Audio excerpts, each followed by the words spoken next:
41 of James Buescher.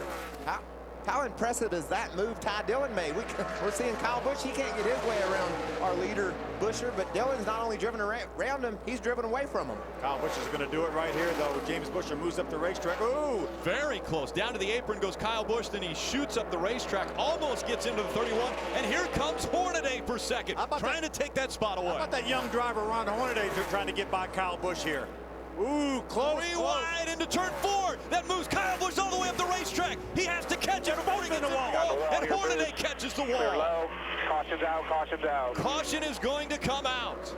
Both drivers trying to get by. Looked like the 17 of Timothy Peters. They slid up the racetrack, and now Kyle Busch not happy at all. It's all good, dude.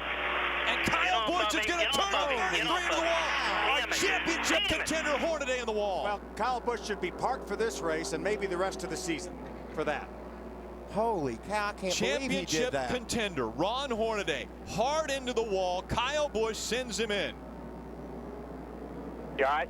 Now, we saw him playing games like that at Martinsville, but we're running over 180 miles an hour here. Window net down on the 33 of Hornaday. Go to the garage. The two trucks were trying to get by the 17 of Timothy Peters. I think it was a 07. It was 07, excuse me. Pencil, that's what I was getting at. That is unbelievable. Yep. And that takes that 33 truck out of this championship hunt, I believe. Hornaday coming in just 15 points back, definitely in this championship hunt. Go back to the 32 points See how bad on the lead of this championship in 4 races and have it all come to an end like that. Obviously, Kyle Busch is really mad at Ron Hornaday as they went side by side by that lap truck of the 07 of Johnny Chapman. Here it is right here. They go side by side. Hornaday has to go up. Kyle squeezes down on Ron, but Ron he's got to be in control of his truck. They both do a little bit of contact into the wall, but I believe those trucks could be repaired and maybe race for the win still. And the caution has come out now. Right now, the caution is already out. A little bit more damage on Ron Hornaday's truck. Very minimal damage to that 18 truck, but this is when he's going to show his displeasure to Ron Hornaday. He gets up against him, and he just won't never turn him loose, Mikey. He's running wide open in the back of that truck, and he finally turns him head on into that outside wall.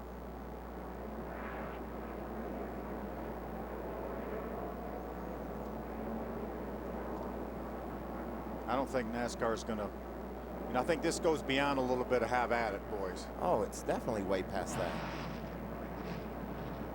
That truck's running 130, 40 miles an hour when it hits that outside wall. Look at that thing jump up off the ground. Look at all the damage to that 33 truck. Later parts of the season, teams always bring extra parts, spare things, but this hit is so massive that the front clip has to be bent. Everything underneath that hood damaged beyond repair. He's out. He may get back on the racetrack and gain 2 or 3 positions. I don't think he's going to do that, Phil. I think that truck's probably ruined. This is the beginning of it. They go by. You see Johnny Chapman all the way down on the bottom of the racetrack as far as he can go. They're battling for second place right behind our leader. Hornaday gets a little bit loose. He runs Kyle up into the outside wall. He makes contact with the outside wall.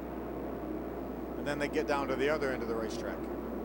There you saw the yellow lights. They came out right away. And again, not much damage to either truck. Both cosmetic, could have been worked on. You can see how tight Kyle is on the side of Ron. He gets loose when he goes around Johnny Chapman, pulls the air off his truck, and they both go into the outside wall. And I guarantee you Ron has no idea what's fixing to happen. We got trucks on pit road. Again, the 17th lap of this 147 lap race, and a shocker early on in this one. James Buescher gets the first pit stall. Looks like fuel only for a number of trucks. A little bit of a chassis adjustment on the 3 of Austin Dillon. Fuel only for Kevin Harvick as they race off pit road. James Buescher looked like maybe Austin Dillon may have won the race off pit road. See tires going on Jason White's gunbroker truck. Ooh, Parker Kligerman pulls out in the middle of traffic.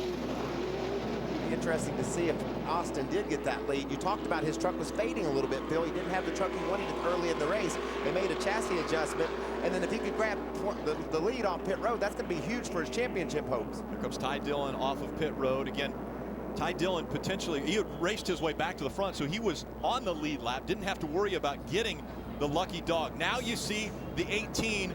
That's the truck driven by Kyle Busch. NASCAR has said the 18 and Kyle Busch parked for the race, and Kyle Busch and Eric Phillips, you will need to report to the hauler, the NASCAR hauler, at the conclusion of this race. I'm speechless. At Martinsville, we saw tempers flaring.